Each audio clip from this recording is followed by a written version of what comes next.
Good evening, everyone. Welcome to Atlanta History Center. Wonderful. Well, thank you all so much for coming out tonight. We are just thrilled that you are here. It's going to be a really fun evening. I see most of you already have your books, but rest assured there are many, many more for sale outside after the event. And we also have copies of Sadeqa's previous book, Yellow Wife. So if you haven't yet read that one, it's also fabulous and you can get it. And she will sign it for you this evening. So you're here as part of Atlanta History Center's Author Talk series, but I also know that there's a lot of Tanya Sam fans out there. So to those of you who are here from that book club, welcome. We are so happy that you're here to join us tonight. So the book you'll be hearing about tonight, if you don't already know, is Sadeqa Johnson's The House of Eve. It was an instant New York Times bestseller, y'all, which is amazing. It was a Reese's Book Club pick, also amazing. And Washington Post called it an absolute triumph of historical fiction. Just to introduce tonight's author, Sadeqa Johnson, she is the author of 4 award-winning novels. This is her 4th. Her many accolades include the National Book Club Award, the Phyllis Wheatley Book Award, and the USA Best Book Award for Best Fiction. She will be in conversation tonight with Tanya Sam. So I know many of you follow Tanya's work and her book club. She is just doing a little bit of everything out there. So in addition to her book club, she is a multi-talented, tech-savvy investor, founder of the Ambition Fund and investment club, investment companies specifically focused on funding businesses by women and minority entrepreneurs. If that's not enough, if she's not bored in her spare time, she's also director of partnerships at Tech Square Labs. So please join me in welcoming Sadeqa Johnson and Tanya Sam.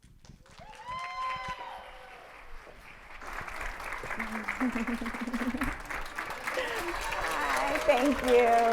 Thank you. Thank you. Thank you. It's so good to be here. Look at all these beautiful faces. I know. Atlanta is where the beautiful ladies live. That is true. We will take that. Absolutely. Absolutely. Well, hello, everyone.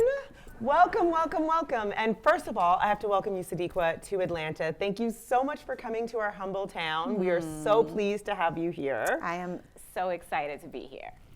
I just want to start off and welcome all of you. I want to take 1 minute to shout out the Tanya Time book clubbers. Those of you, yes, I know, I'm so happy to see all you here and in real life, so I appreciate it. And those of you who aren't in the Tanya Time book club, our doors are always open. You can follow us on Instagram.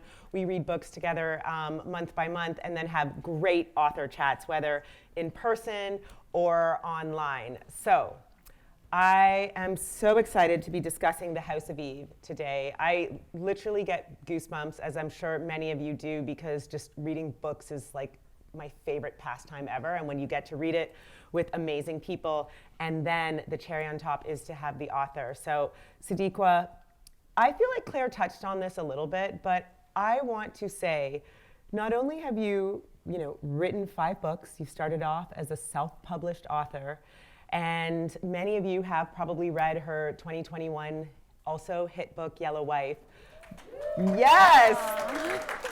However, hold your applause because I'm going to need a whole bunch more of it. The House of Eve is now an instant New York Times best-selling book, my sister!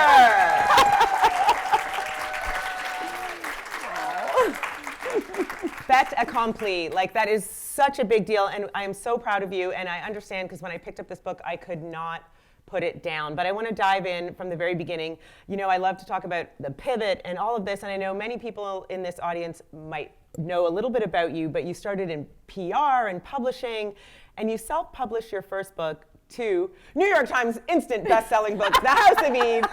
But I want to talk about, if you can share a little bit about your journey. Yeah. Oh my gosh. First of all, that never gets old. Instant New York Times bestseller.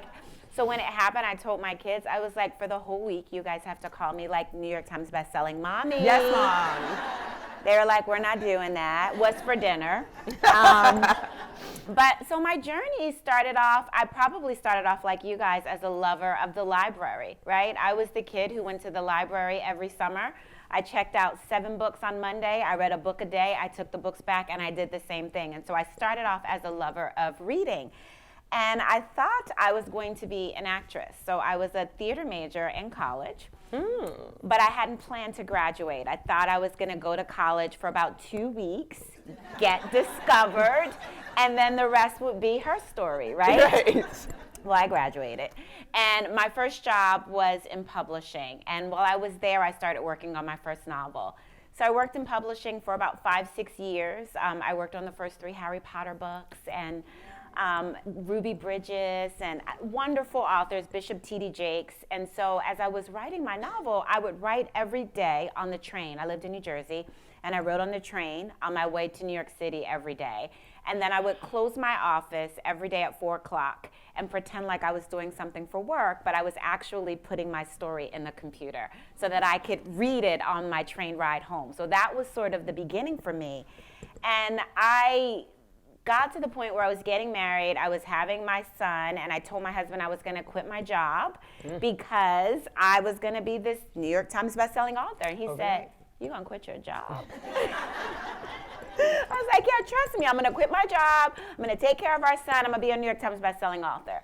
Well, long story short, I quit my job. I had my child, but I could not get a publishing deal.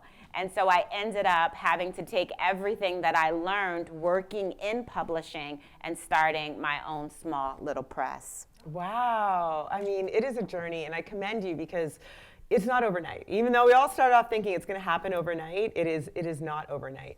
And as you've sort of made this transition into historical fiction, tell us a little bit more about the process of writing historical fiction as opposed to fiction. Like, there's a lot that goes into this. Yeah, I started off as a contemporary fiction writer. So my first 3 novels are about me, essentially. You know, I was in a long-distance love story with my husband, and that's what Love in a Carry-On Bag is about. Second House from the Corner, I had these 3 small kids, and I was drowning in my skin, and that's what Second House from the Corner is about, you know? And then There Was Me was a story that I had just overheard, and so it was sort of gossip that I turned into a novel. Well, I was standing in my kitchen in February of 2015 in Springfield, New Jersey, and I heard a voice that said, "Move." And it wasn't like move down the street. It was like move. And I couldn't really explain it, but it was strong. And so I talked to my husband, and by June of 2015, we were all moved into our new house. We moved to Virginia. We uprooted our 3 kids. My husband had a business. I convinced him that he could do his business remotely and expand. That's how I got him to get out of the state of New Jersey. You can expand in Virginia. And so we live south of Richmond, and we get there, and cute suburb, great schools for the kids. I can't figure out why I'm here. Well, 9 months later, I had some friends come down from Newark, New Jersey, and someone suggested that we take a walk along the Richmond Slave Trail. And it was on that slave trail that I discovered Mary Lumpkin, which essentially inspired Yellow Wife, which was my first historical fiction. How many have read Yellow Wife? Yes. How many have read The House of Eve? Okay, because I just want you to know there was going to be spoilers in this chat. There will be spoilers. And one of the things I loved about House of Eve is you were transported back into the 1950s. The music, the clothing, the food. I mean, even in our book club, like I'm playing Ella Fitzgerald. I had to Google the other day what drum beats were, and I realized, I'm learning stuff as I read. So let's go right into the book. Tell me how you were inspired, because I know there is a personal story behind this that brought you to Ruby and Eleanor and The House of Eve. So tell us a little bit about that. After Yellow Wife went out into the world, and it did what it did, right? It won some awards, it got me a lot of accolades, it essentially put me on the map. Some people knew my contemporary fiction, but people didn't really know me until Yellow Wife. And I remember thinking to myself, I was pretty clear about the fact that Yellow Wife was the best that I had to offer.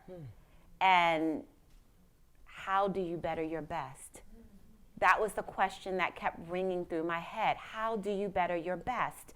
And it was quite terrifying, to be honest. I remember thinking, to protect myself, I was going to write young adult books instead of going back to historical fiction. And I even went off into the woods and sketched out these 4 different characters. But the one character that kept walking through my mind was a girl named Ruby. And what I knew was that she was 15, she was smart, She had a body shaped like a Coca-Cola bottle, right? Y'all know what we're talking about? You know, the Coca-Cola bottles, right? Back in the day, Coca-Cola bottles. She was so beautiful that when she walked through the streets of North Philadelphia, grown men catcalled her on the street. So she was in sexual danger. And Ruby had a mother that wished she had never been born. And I knew a little something about being unwanted. My grandmother told me that she was the black sheep of my family because she got pregnant with my mom at age 14, and she had her at 15, and she was unmarried. She didn't have a husband in sight, and so there was a lot of shame and secrecy. This was the early 1950s, right? And so women didn't do that, not good girls. Bad girls did that, but not good girls. And so there was a lot of shame. And my mom told me that she didn't know my grandmother was her mother until she was in the 3rd grade, because it had never been openly discussed. And it got me thinking about mothers and daughters and shame and secrecy. And really, what options did my grandmother have as a black woman in North Philadelphia in the early 1950s when she found herself pregnant? What options were available to her? And that was sort of the beginning for me. I mean, this is what I also love about historical fiction. I feel like, you know, being in Atlanta, where we have this history of civil rights leaders, we hear a lot of the stories and we are well versed in it, but this was such a different foray for me because I had never thought about these stories, talking about, well, what about the black women that get pregnant, that are the unwed mothers? And Ruby was such a character that stuck out to me because I instantly gravitated to her strength, you know, the story behind the other women that sort of shaped her and what she needed to do to change her life. So talk a little bit about Ruby and Eleanor. These two beautiful characters, you know, one is 15, Ruby is 15, Eleanor is a little bit different, and their lives will intersect through this book. But I want to dive into your thoughts a little bit more on Ruby. On Ruby, yeah. Ruby was, she came pretty close when she came to me. She came pretty close, meaning that I knew that I wanted to write her in first person, because first person to me, you're sort of walking through the book as the character. So you feel like you're Ruby as you're going through the story. And so that's how she came to me. And I knew that she was in a situation where being poor and poverty was laid out for her like a birthright. And the only way to break this cycle of poverty was to be educated. I did a little research in Philadelphia, and I found I'm from Philadelphia. I don't know if I said that, so that's why her story is close to me, but also is set in North Philly. There was a program called We Rise in the story, and it was very similar to a program that one of the first black principals in Philadelphia started. And she started this program where she grabbed a bunch of students throughout the city, and if they made it through the program, then they would go to college or they would go to a trade school. But she kind of bubbled them up and tried to help them. And so I thought, yeah, that's what Ruby needs. And so that was the beginning of, when you're writing a story, you have to find out what your character wants more than anything in the world, and how far that character is willing to go to get it, right? And so for Ruby, at some point in the story, she says, I could be unhappy, but I can't be poor. Oh, this is what I love about books, right? I mean, Ruby was 15 and she knew what she wanted. She knew that she would scrape and pull herself out of poverty and make the ultimate choice to give up her child at that young age. But you understand, and this is why your writing is so beautiful, how she was shaped. And so I want to talk a little bit about, in the beginning part, when we see her relationship with her mother and Inez, and how she also realized, carrying this burden of feeling unwanted by your mother was so hard for her. But also, very early in the book, where her mother doesn't believe anything she says. And she makes that choice to be like, no, you're fast, get out of here. And how this threads through, fast-ass threads through the whole book. As I was writing the story, I was very conscious of motherhood on a lot of levels, right?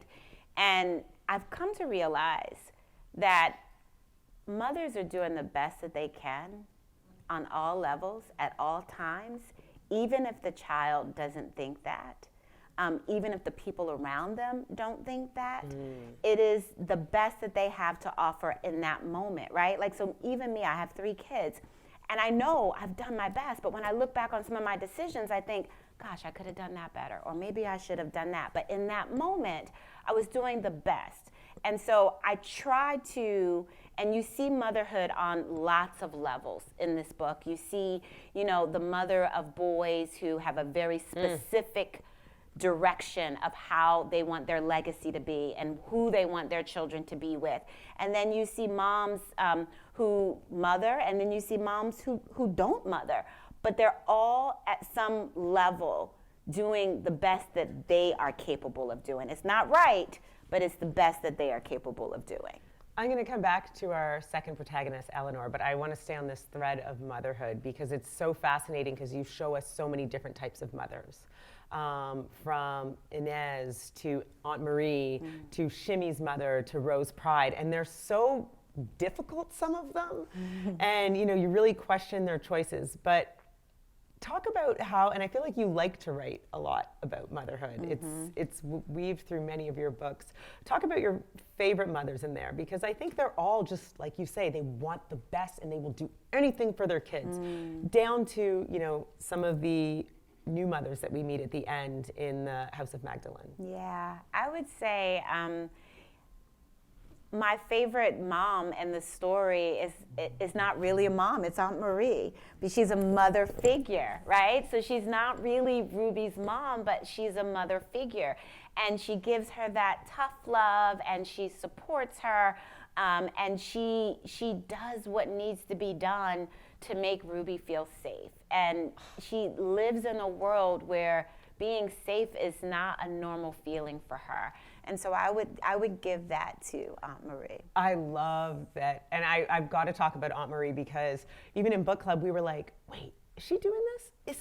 Is Aunt Marie a cross-dresser? What is she? And we couldn't figure, we were like, it was subtle, you got the picture. But in the 50s, I mean, this was something really interesting. And as you talk about telling stories, the stories that are unheard of, right? I thought it was so interesting that you were also telling the story of this other woman. I don't know if she was queer, I don't know what she would call herself at that time, but being intentional about telling everybody's story. So what a great choice, and tell us, I mean, she was such a fun character. Yeah, so I like to find women in history that have not been celebrated, whose stories have not been told, whose voices haven't been heard. And as I was doing my research, I came across a woman named Gladys Bentley. And Gladys Bentley was, during the Harlem Renaissance, she was a cross-dresser from Philadelphia. She was a Philadelphia native. She wore these men's suits, but she would wear like bright red lipstick. And I think I probably gave her the chandelier earrings. I don't know if that was really Gladys Bentley. Okay. That might have been Sadeqa. But Gladys, she lived in New York City, in Harlem, and she performed at gay speakeasies. Every night she was very popular. She actually was very wealthy at a certain point of her life. She even performed at the Cotton Club. And it was during this time where she was sort of accepted as this cross-dressing, sort of lesbian, gay-loving woman, and it was accepted. But as she moves later in life, she moves to California, and it's no longer accepted, and so she has to go back into women's clothing, and I think she even marries a man, and she's just very unhappy because she's sort of forced back into that box that we women know we could easily be put into. But when I was coming up with Aunt Marie, I thought, ooh, this woman needs to have her flowers. And I gave Aunt Marie a few more things. I gave her the chandelier earrings, I'm pretty sure. But I also gave her a gun, right? Because you need a gun-toting, big-bone woman in every story. And then growing up in Philadelphia, I remember my grandparents played the numbers. And so I'm like, okay, she's a number runner. I got everything from her, and I really loved that character. And just how, you know, Ruby had someone who stood up for her consistently. That was really beautiful. So Eleanor, I saw Eleanor. Like, I appreciate also how you said you were so connected to Ruby, you wrote her in first person, and Eleanor had just a different narrative in third person. But talk about how Eleanor came to you. when I was thinking about my grandmother's story, and I'm thinking about Ruby, and I started to, so the what if question of what options did she have, sends me to the library, right? And so I'm doing a little research, and what happens is I come across these maternity homes. And I find that between 1943 and 1975, 1.5 million babies were born in these maternity homes. That's so much.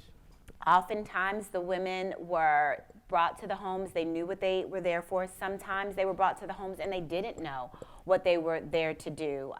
Sometimes they would have their babies and change their minds. But when they changed their minds, they were forced, they were coerced, they were told that if you try and leave with your baby, we will arrest you. You're unfit. They said that they were psychotic, and being psychotic was really because they got pregnant out of wedlock. So they were constantly shamed. And as I was reading this book called The Girls Who Went Away, the author talks about 100 different women's stories. And as I'm reading these stories, I can't locate a single Black woman's story. So I reach out to her and I say, I ask her the question, and she said, yeah, I came across one or two, but largely these homes were for white women. And the reason why was because this was before IVF, and these white babies were the commodities. And so Black babies were not the commodity. If a Black woman got pregnant, oftentimes she would just go down south. She would have the baby, she would leave it with a relative, come back like it didn't happen. Or, in some families, you think that it's your sister, but it really is your mother, And y'all are nodding your head like right, this because is... that sort of thing happens. Yes. Or you have the baby and you just deal with the shame. So those were our options.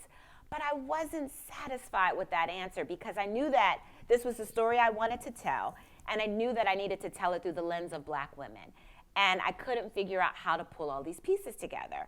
So I'm in my office one day, and I have a window in my office. My muse, she likes sunlight, so I'm sitting there and I'm kind of daydreaming, trying to figure out what's happening next. And I feel this presence come.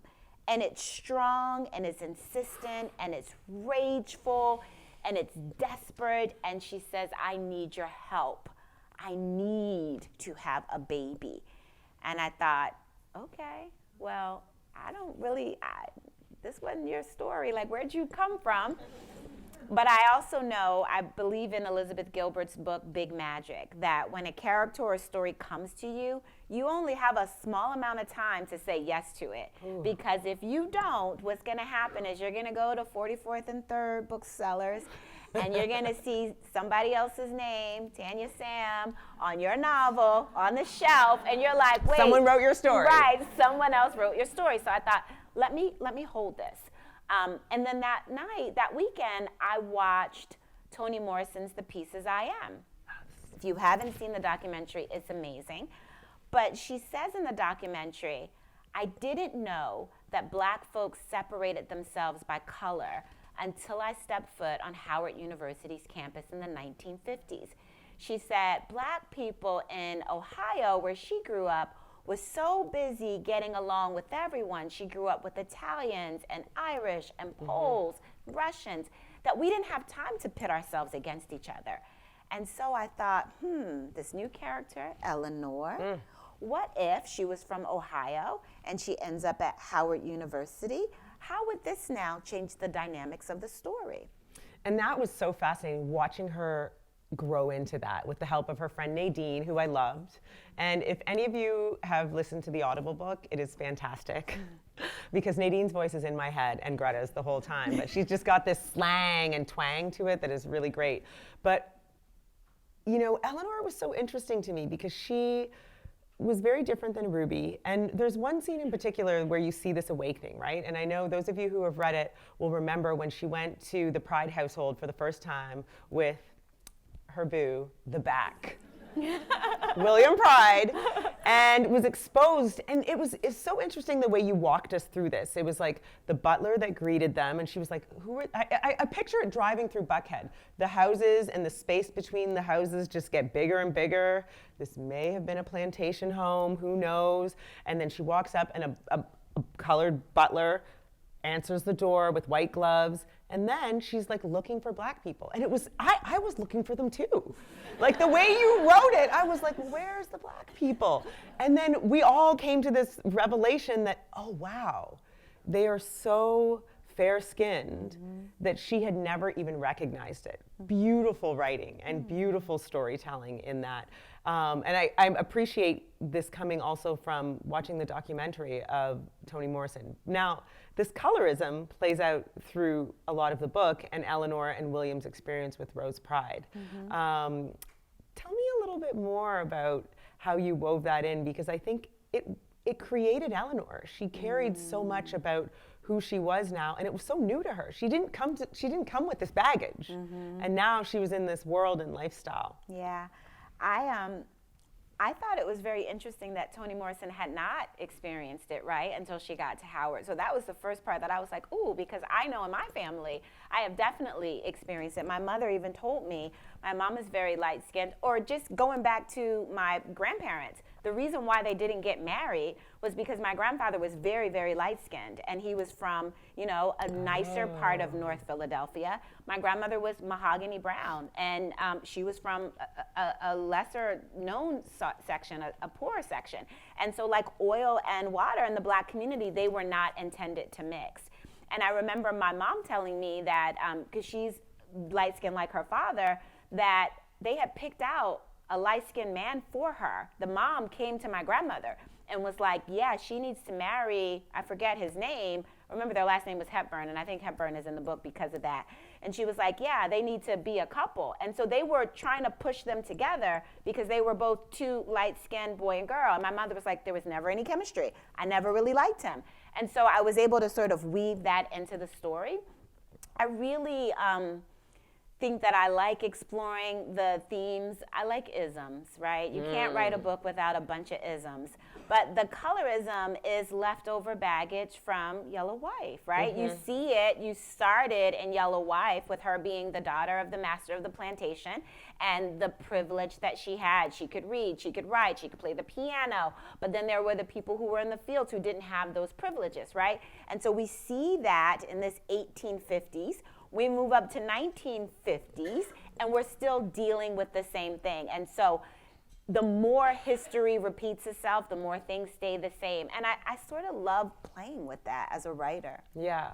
And Eleanor, like now I see so much when you say all she wanted was a baby, because that would give her her blue check in that household. And so the things and the great lengths that she would do, and Rose Pride would do as well, to make sure that all that stayed status quo. The baby, the family, the doctor, generational continuing. Going back to this colorism thing, because Rose Pride was really interesting. And I sort of tweaked this. Now, do you guys want the tea? Can we share some tea here? Because I asked for this behind the scenes. How much tea can y'all handle? Let's go. Let's go with that. Because I know we're talking a little spoilers, and I know there's some people who didn't read the book. So we'll try not to go too deep, but we'll give the tea. Because I was so fascinated by Rose Pride, and Rose Pride is Eleanor's mother-in-law, but this woman, like, her voice was so strong even though she was sort of a secondary character. But I wanted to love her because she had this like fierce mother lioness pride where she would do anything for her family, but it was rooted in colorism and this. And so there was a part of me that was like, what was her real story?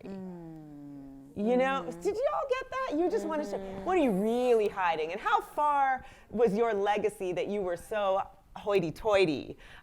So in your head, just tell us a little bit about it. So in my head, I was actually thinking that William's father's family were really the ones that was well off.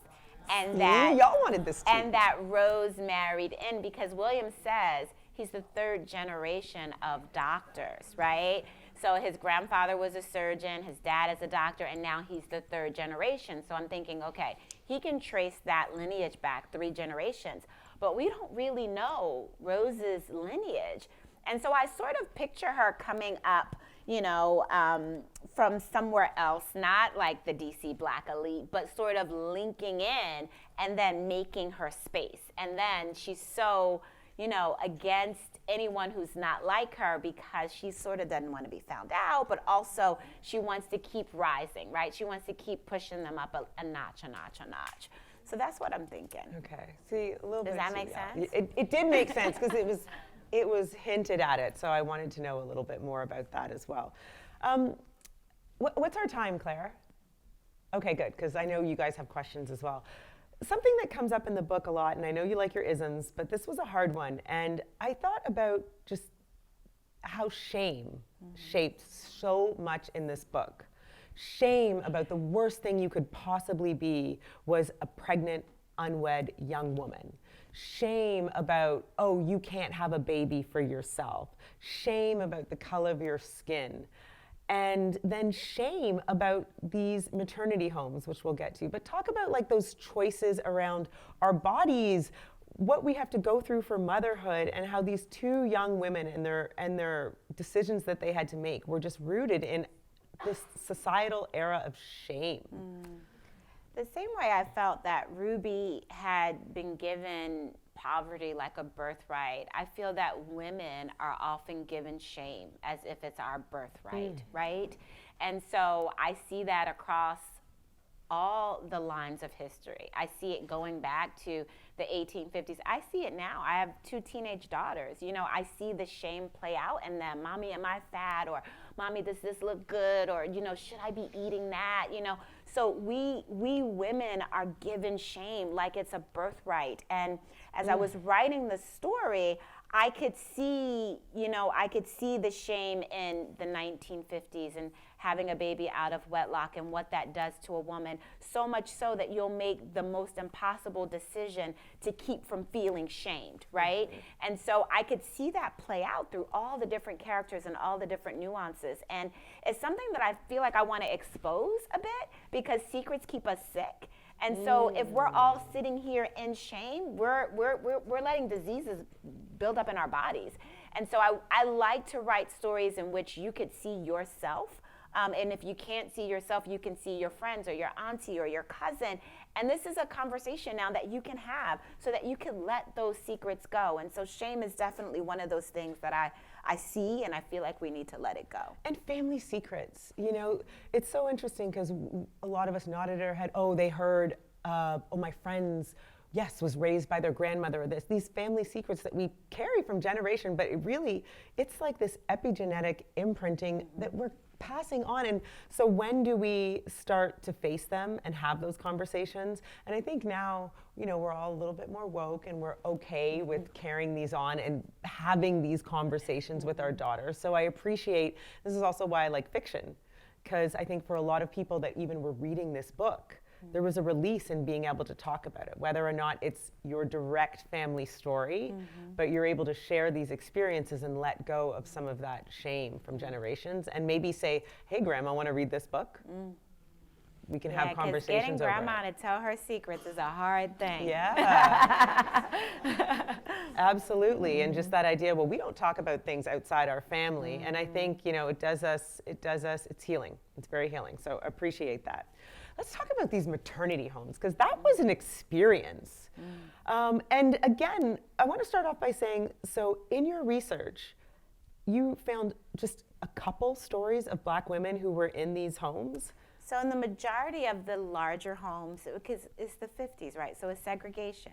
So for the most part, these were segregated institutions. And because the white baby was the commodity for, you know, well-meaning parents that could not produce a baby, and there was no IVF, this was the only way that they can get a child. Now, there were maternity homes specifically for Black women, but it really was more so like kind of a hideout until they could figure it out. But it wasn't that same sort of it wasn't the baby factory, right? It was more fallen women or prostitutes, or you didn't have parents, you were a ward of the state, that sort of thing. So it wasn't quite the story that I wanted to tell.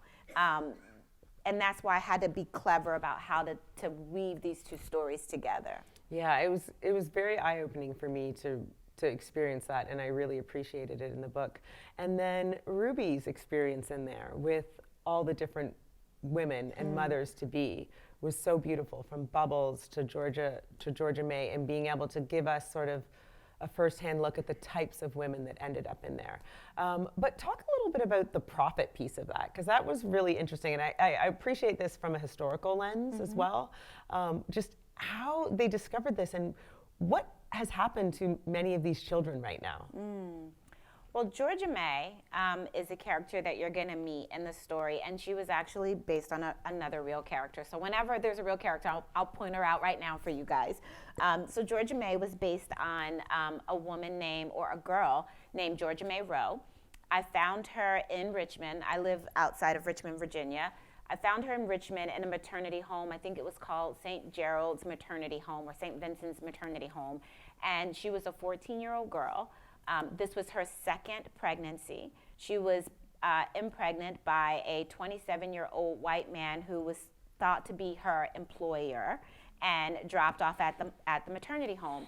And when she had her son, the baby came out really, really light-skinned. And so because she was so young and her employer had dropped her off, she said, could my aunt take my baby? And so they had said, sure, your aunt could have the baby, until the baby came out very fair-skinned. When the baby came out, they decided that the baby was too light to go with her black aunt. And so they put the baby up for adoption. And so she never got to see her baby again. And so those were some of the stories that I came across as I was researching these maternity homes. And were they typically religious institutions or just the money piece? A lot of them were religious. Most of them were run by nuns. Supposedly well-meaning nuns, right. Which I also felt in some of my research that religion was used as a weapon, as it was also in slavery. In The Yellow Wife, I felt like religion was also used as a weapon, and I could see these nuns and sort of weaponizing religion to these girls and shaming them and making them say prayers and getting down on their knees and repenting for their sins. And oftentimes the sin there was no sin, right? These were girls who fell in love and maybe had sex, or these were girls who were unfortunately raped and ends up in this. But whatever the circumstance were, the girl was at fault. She needed to repent, and there was the shame. Let's talk about the men. The men and the choices for the men was so great, right? We start off with Shimmy and William. Why, and I think you made excellent choices, of course. Everything was perfect. But Shimmy, I want to start with Shimmy because, Ruby could have been with anyone, but it was very unlikely that she was with, was Orthodox Jewish or just a Jewish boy in Philly. So when I write during the day, and then I'll go pick up my kids or whatever. And so my middle child is my 17-year-old daughter. And so I remember picking her up from school one day, and I'm still working the story out in my head. And so who else can you talk to? You got the kid here. So I'm just talking out the story to her. And I'm like, yeah. And so Ruby falls in love with this really light-skinned guy. And she's like, light-skinned? She's like, Mommy, make him white. Make him Italian. Up the ante. And I thought, Italian. Well, when I grew up in Philadelphia, in South Philadelphia, it's black and Italians. In North Philadelphia, I wasn't quite sure, right? And so I had to go do some research, and that's when I found out that Jewish people and black people lived in very close proximities. And they interchanged through goods and commerce and housing and that sort of thing. And so I thought, well, maybe he could be a Jewish white boy because of where they lived, and they would come in contact with each other. And so that really, thank God for my daughter, because I think that brought a whole new element to the story that I hadn't thought of on my own. I loved Shimmy. I wanted to believe in Shimmy. And I do think, Shimmy tried, but he had that mom, and Mom was gonna, fight for him for real, and she did. I also would like to say I'm very happy that she kept her word, Mom. I struggle with that. Right? I did struggle with that as a writer. I struggled with it. And so sometimes I'm thinking, what would really happen? And then I'm thinking, what should happen? And then I'm thinking, what would satisfy my readers? And so sometimes I have to choose between those three things. I won't tell you which one I chose on that one. I feel satisfied by it. The whole way through, I was like, oh. But so I don't know. Maybe sometimes we want to be unsatisfied and throw our book down and be like, I can't believe this happened. But I was very happy with that. But William was just like William. You know, he was like an ox, just steadfast and did what he had to do. I do have one question about it. We understand William for who he was, but the part in the book where Eleanor decided that, oh my gosh, this is not my baby. That was so interesting to me, where she just was like, I get it, everybody is plotting against me. And I was like, oh, this is classic postpartum depression. I was like, oh, well, she didn't, I guess it still is, right? But that was just such a great choice, because it really threw the book for a loop, and I wasn't sure. I was like, is this gonna end how I want it? Yeah. That was. I will say this about my writing. For some reason, I love a dinner scene where everything goes wrong.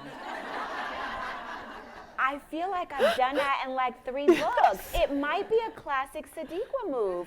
Like when I first started writing, my agent used to say, she would call it a classic Sadeqa move, was that at the beginning of part 2 of my novels, I would have this major flashback where you would go back into the character's life and you'll be like, oh, that's why she did X, Y, and Z.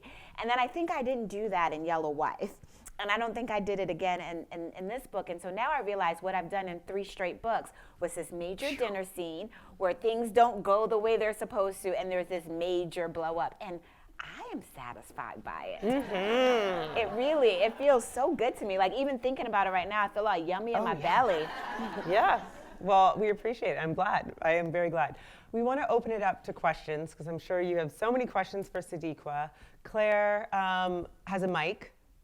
So if anyone has any questions. All right. And she's going to bring the mic because we're recording, and she wants to make sure that we can get all the questions on camera. Hi, everyone. My name is Allison. Hi, you all. Thank you so much for tonight. My question is pertaining to the house. I found myself getting attached to Clara, like even within the small time that we had with her. And what I was wondering throughout the whole book was like, what was behind the door? Because I think, like Clara, oh, is this? Yeah, we said we're already at spoilers. Okay, so like her going behind the door, I've never been in her position, but I was like, dang, like Clara. And then her leaving with the 2 men, I'm like, what happened to my girl? Like, what was behind the door? That tore me up a little bit. Yeah. That scene, those scenes with her sort of, they changed over time. I had a different feeling of what had happened to Clara. But then when it got to the editorial process, they were like, yeah, that's too much. Oh. That happens sometimes. And I try to listen to my professionals for the most part. But what was behind, so what we're talking about is that in the maternity home, there was a room called the shaming room, right?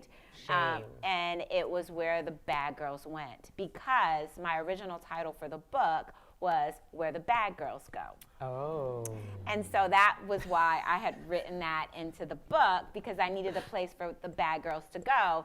And then they changed the title of the book, but it was, I pictured it, and I was telling Tanya this earlier, some things that you don't see, I don't know either, right? And so this is one of those things where I didn't need to know every single thing about it, because I never spent any time inside, but I just knew it was a place that felt cold. You didn't want to be there. It was scary.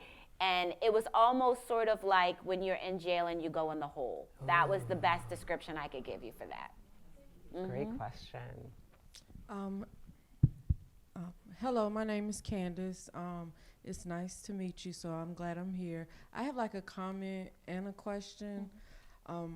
I didn't quite know what I was getting into when I was reading the book. I thought it was going to be about, I guess, just like mothers and daughters. I hope I do not get emotional, but as a former unwed teenage mother, who was 16 when she had her daughter, who is now 23. In 1999, that whole kind of shame, it still you can still feel it even as I'm 40 now, but even when my daughter is with me and someone sees her with me, they think we're sisters. And then when I say, that's my daughter, you can see it in their eyes. It's still there. The shame doesn't leave because they do the math. It's still there. It's always there. Because they just see you as someone who, or they'll look at, see that I don't have a wedding ring on. So it's always there. So your book made me feel seen.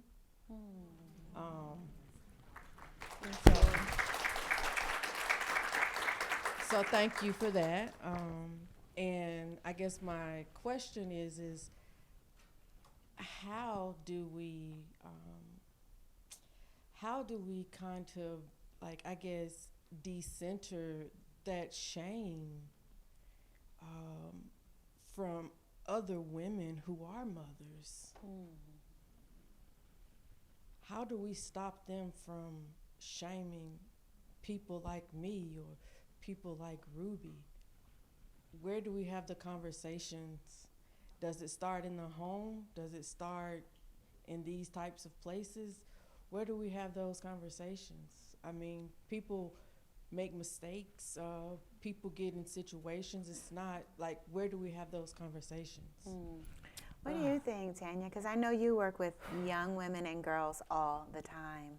I just want to say thank you for saying that. And you might make me cry and maybe a lot of people in this room, and I love crying, so I'm totally okay with crying because I feel like it is cathartic, so never apologize for your tears. And I think this is why I love books. This is why I like people that like to read, because the conversations start in rooms like this. And like we shed just little bits of those layers being around people who like nod their heads and go, oh, I get it. And I think this is the gift that these authors give us, because you see yourself in other people's stories and you realize like you're not alone, that this happens, and then you call it for what it is. It's other people putting shame on us and we ain't gonna wear it anymore. Like, you have a beautiful daughter, you know? Oh, and like Ruby, I don't want to spoil it, Okay. but going to school, I did, through all of this, end up going to school, and I have my PhD in English literature. See?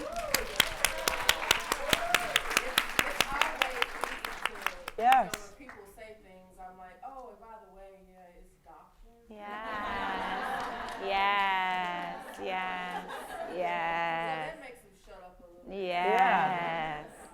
Thank Yes, you. thank you. Yes. Thank you for that. Thank you. I'm glad. That's why I do what I do. I don't know what else I would do, to be honest. But that is part of the reward of being a writer. Hello, I'm Cosette Pointer, and I just want to respond to you, young lady. A lot of times that shame is not about you, it's about us. It's about them. They're so caught up in what they don't want other people to know, and there's somebody's story who's worse than mine. And so then they point at you. So it's not always about you. It's not always about you, remember that. So anyway, I'm Cosette, and this is my second time seeing you. I stalk you, I follow you. So I was there at 44th and 3rd and Yellow Wife, and I don't have a question. I just want to say I did not realize that Yellow Wife did not make it to the New York Best Time Seller, and when I saw that on your Instagram post, I was like, what? Because you did it back to back, knocked it out the park, you. and just kudos to you. So I'm going to go talk to New York Times. Thank you, Cosette. I appreciate that.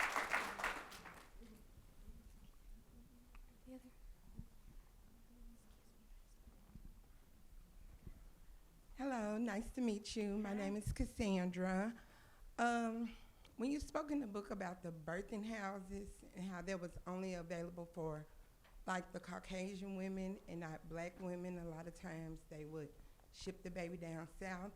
I've worked in labor and delivery 21 years, and rarely do an African American woman give up a baby. But a lot of times we see Caucasian women give up babies for better opportunities, or just so they have a better chance. But a lot of times for African American women who are teenagers and statistically, financially, they're in a situation like Ruby. They really don't need to bring a baby home because abuse not loved. Why do you think that stigma still sticks with our race? Oh, wow. That's a really good question. I think it has to do with what I said earlier about being poverty sort of being laid out like your birthright. And when you're in those situations, a lot of times, like specifically for Ruby, like everybody in her family cleaned toilets. No one was educated. No one was educated because they didn't have that opportunity. They didn't have the money. They didn't have the financial backings, and they couldn't be educated. And so I felt like for Ruby, that was her only option. And I think that when I'm writing this, I think I'm writing for all of us. Like, right? Like I'm saying this for all of us. This is something that I could see in my own family. I remember my cousin was a grandmother at 36, and had not made the strides that she wanted to make in her life. And then her daughter was doing the same thing. And so it's a generational thing that just keeps happening until we break the cycle, right? And so I could see that playing in my own family's life. And so I'm not quite sure what we have to do to change it. I think just the conversation, right? Like just the beginning of the acknowledgement. And then going back to what my doctor over here said earlier, I want to say that I'm a firm believer that there are no accidents, that the whole universe is exactly the way it should be. Every moment, everything is how it should be in this moment. There are no accidents. And so we have to figure out how we want to move with that knowledge, right? All is well. All is well. All is well.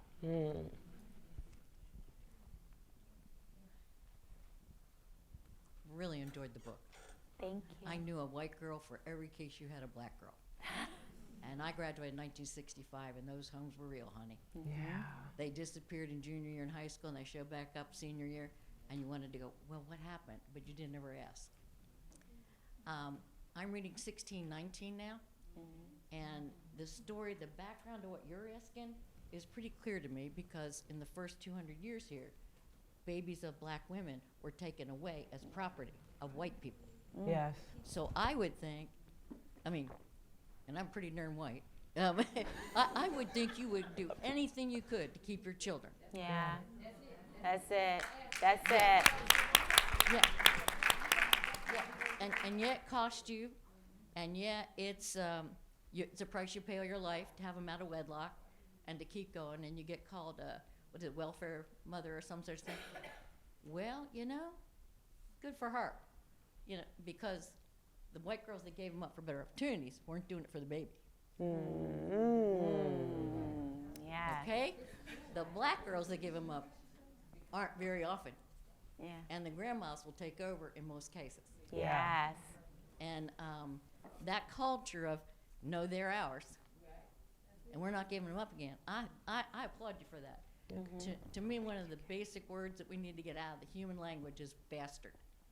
When we change from an agricultural society back thousands of years, where any baby was good for the community, to where there was a hierarchy by men, and the baby only counted if some man was going to pay to keep it, that word came up. Well, they're our babies. Why are we playing that game? So I applauded her for keeping the baby. And I applauded all the women that had to make the damn decision. Yeah. Heart-wrenching. Yeah.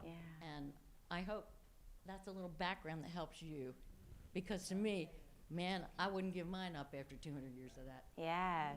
Yes. Thank you. Thank you.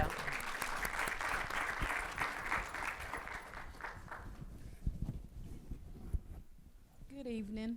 I'm Sabrina, and I'm here with my daughter. She actually introduced me to you through Yellow Wife. So in the book, I have a couple of comments, and one is about, I love the way you took the story of Dorothy Creole and told it to Eleanor before she actually made the move for adoption, because she wasn't familiar with adoption. So I like the way you did that. I also like when in Ruby, because my daughter had brought this up when we were having discussion, she said, I was wondering why it was always my responsibility to worry over what grown men might be thinking. Yeah. I love that. And I had never thought those words until one day we were having discussion, and my daughter said, I said, the same thing Lauren said. Why? Why do we have to do that? So I like the way you put that in the book. But my question, a couple of times in the book, what made you did this a couple of times with Ruby, while her mother kind of didn't want her and didn't treat her well and sent her off to stay with her auntie, I noticed that when she really was really sad and depressed, she still wanted her mother. Like you would think, in my mind, I'm saying she wouldn't want to go nowhere near her, but she yearned for her mother when she was in the worst situation. She wanted her mother. And one time, actually, she went back to the house, and her mother told her to get out and leave the key. So what made you do that? I am a firm believer that even children of moms who are on crack, alcoholics, broke, in the streets, prostitutes, they still love their mothers. And it doesn't matter. Like, that connection that you have to your mom is strong. It goes beyond all of that. And I just believe that. Like, it doesn't matter what type. And that's why I said I at 47 years old, I've just come to the conclusion that all mothers are doing the best they can in the moment that they're doing it, because I've had a struggle with my own mother growing up and suffer from moments of abandonment from my own mom, and had to sort of heal that part of me. Like, I struggled. Like, there were parts of me where I thought I really hated my mother. Like, when I was a teenager, right? I'm hormonal. She's not showing up for me the way I need her to show up. I can't stand her. But then in my 20s, I realized that wasn't true, because the moment I had to get surgery, who did I call? And who came? My mother, right? My mother came all the way to New York from Philadelphia to be there for me when I had surgery, and then she drove me back home. All this time I'm thinking, I don't love her, but I know that I really do. And so I think what I've learned about mothers and daughters, and then when my own daughter, my oldest is a son, and then my second two are girls. When my second child was born, she was a girl. And I prayed for her because I knew I needed to heal the relationship that I had between me and my mother. But when she was first born, my first thought was, oh my gosh, she's not gonna love me. That was my first thought. And then she just kept showing me that she loved me. And so I knew I gotta go to therapy. Like, and that's what we have to do as women, right? Like, we gotta go to therapy. We gotta work these things out. We can't walk around with all this stuff because we're gonna be sick. And so I have worked really hard on healing the wound between me and my mom. And then when she had grandkids, the way she worked on our relationship was through the kids. She was there for them in the way that she had never been there for me. And I had to be like, thank you, as opposed to, well, you didn't do that for me, right? So I had to work on myself so that I could get to that point. And so that's why I wrote the scenes the way I wrote them. Well, that was a great question. Yeah. Y'all all up in my business today.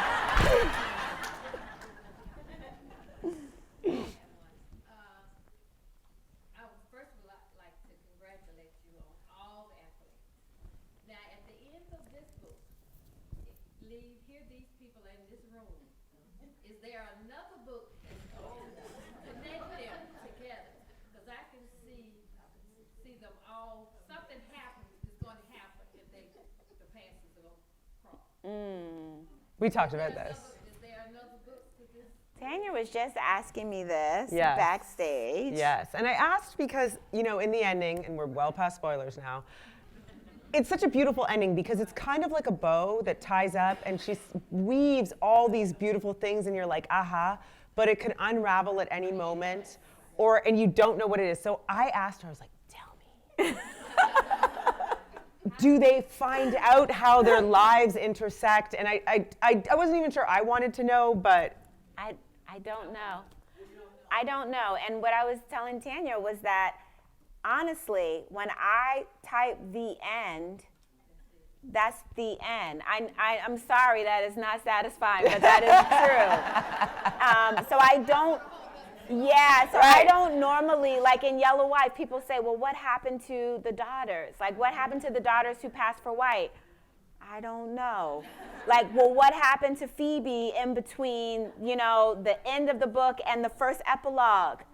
I don't. We want to know. I know. I think we're so invested in these characters that, your writers is wonderful. Thank you. And these characters are like a part of us sometimes. Yeah. And we would like to know what happened. It's like a series you're watching on TV, and they stop it, and they don't give us an ending. That's what it's like. Yes. Please Well, think about it. yes. I will take you into consideration, okay? But you know what's so... Maybe I'll come to you one night. Well, I also love having the author, in front of you. First of all, I feel like you are our friend in our head now, literally. So if y'all don't follow her on Instagram, you should Please start. But secondly, like understanding the process. So, how she talks about Eleanor. Eleanor comes to you as a force. Like that feels like beautiful magic to me. Or Ruby just being like this story that you needed to tell. And then at the end, she's like, nope, it stops. And other authors have different things where they're like, oh, I've had 4 other, but she's like, nope, this is just how it is. So I think that's like the wonderful piece of getting to have you here with us. Let's just do a couple more. I want to make sure I make it up to the front of the room. We Yes. have one back here, and then we're going to get up. Okay. Hi. She kind of asked my question, the last lady, the funny lady, but what I wanted to know before that was, when you wrote the daughter in at the end, did you initially write it that way, or did you change it? Oh like, my did gosh. Did you actually want? Tanya asked me told the you. same exact question. But yeah, that was my question. Like, did you want her to actually, Right. like meet her mom by I accident, got it. or did you? Yep, I understand. And thank you. Yes, thank you. So for those who didn't read it, I'm going to try and talk still without a spoiler.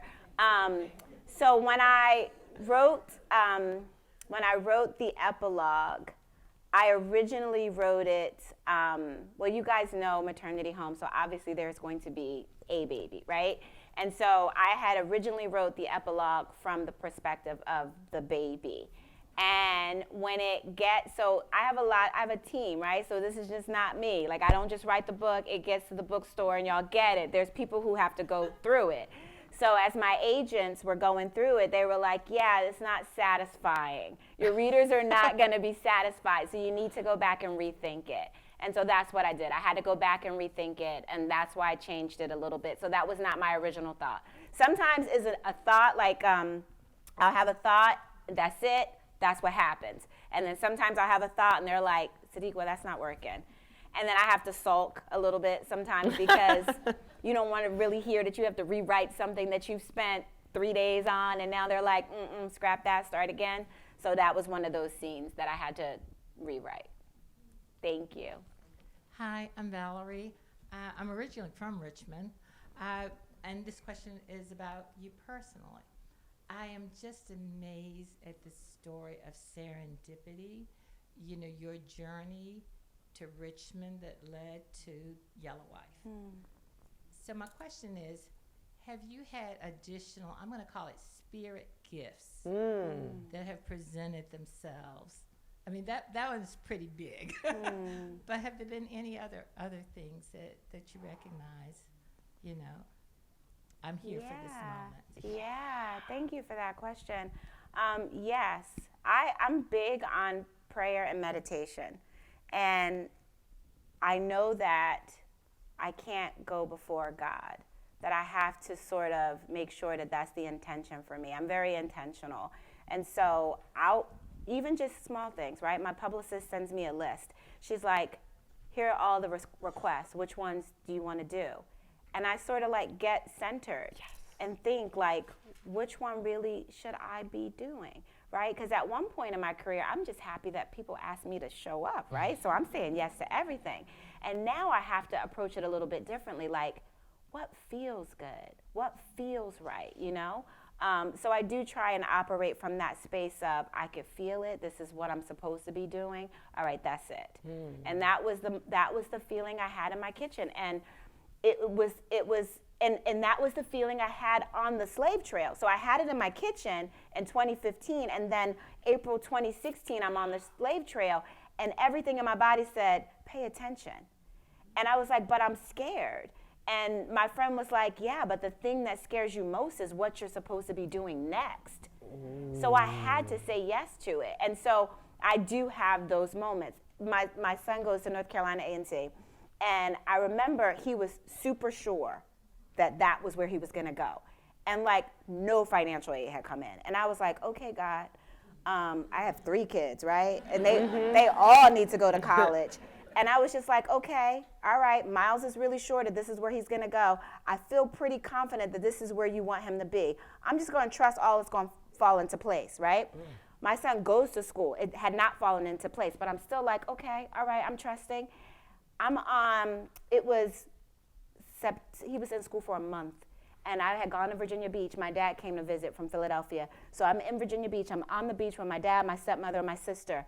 My son forwards me and screenshots an email. He got a full scholarship. Ooh. He got a full scholarship. And so I tried to be aware of, okay, wait, what are you saying? It don't really make sense. But it feels good. I'm a little scared, but okay, I'm gonna walk with it. And that's usually how I try to move through life. Yes. Thank you for asking that. Beautiful question. I feel like not only are y'all taking home good books, but a message and a word, right? That's why we do this. But Tanya, tell me how you move through the world. I mean, I'm learning this actually. I feel like I've come to the pandemic and even starting book club.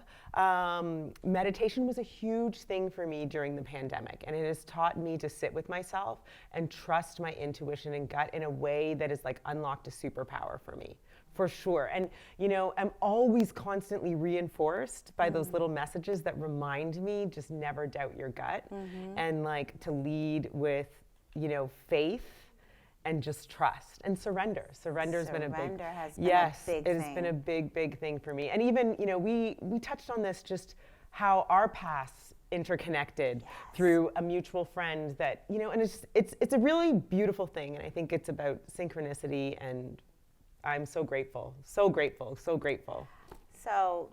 Tanya was, her book club pick was Tia Williams. The Perfect Find. It was the second one, 7 Days in June. Well, when she picked 7 Days in June, I remember going on her IG page, and I was listening to her talk about 7 Days, and I love the book, and I love Tia. Tia and I have the same agent. And so I'm listening to what she says, and then she has a stack of books on her desk. And she picks up a couple books, and she's talking to everybody on IG. She picks up The Yellow Wife, and I'm in my office like, oh my gosh. She picked up my book. I'm like, oh, is she gonna pick my book next? And then I think your book club sort of we took a pause. And then I get my agent, who she's friends with, says, hey, Tanya wants to open up her book club again, and The House of Eve is the first one. And what is so crazy about this, I'm sitting there manifesting, okay? Oh my gosh, will Sadeqa Johnson let me do her book club? And she's over there going, oh my gosh, Tanya Sam picked up my books. This is just so funny. And so, exactly, we're all exactly where we are supposed to be. Always where we're supposed to be. Always. Yep. Yes, ma'am. This has been so wonderful. It's very nice to meet you. I'm so glad that you came. My name is Artis. And so I was finishing the book last night because I was like, I have to finish this before I come. And it's 5 words in the book last night that made me put it down and be like, what? Ivory, soap, and Dixie Peach. I was like, it just took me back, because when I was a child, that was the soap that we used. It was the only soap in the house, Ivory soap, and I used Dixie Peach. And I was like, what you know about Dixie Peach? So, what you know about Dixie Peach? Not that much, because when I was growing up, my mom used Ultra Sheen. We used Ultra Sheen growing up, but I do my research. Like I am a stickler about making sure that I am not writing 1950 and the product didn't come out until 1963. Like I'm just not doing that. So I fact checked everything. And if you guys fact check something and find that I'm wrong, please let me know, because I'm really meticulous about that. Now, did you know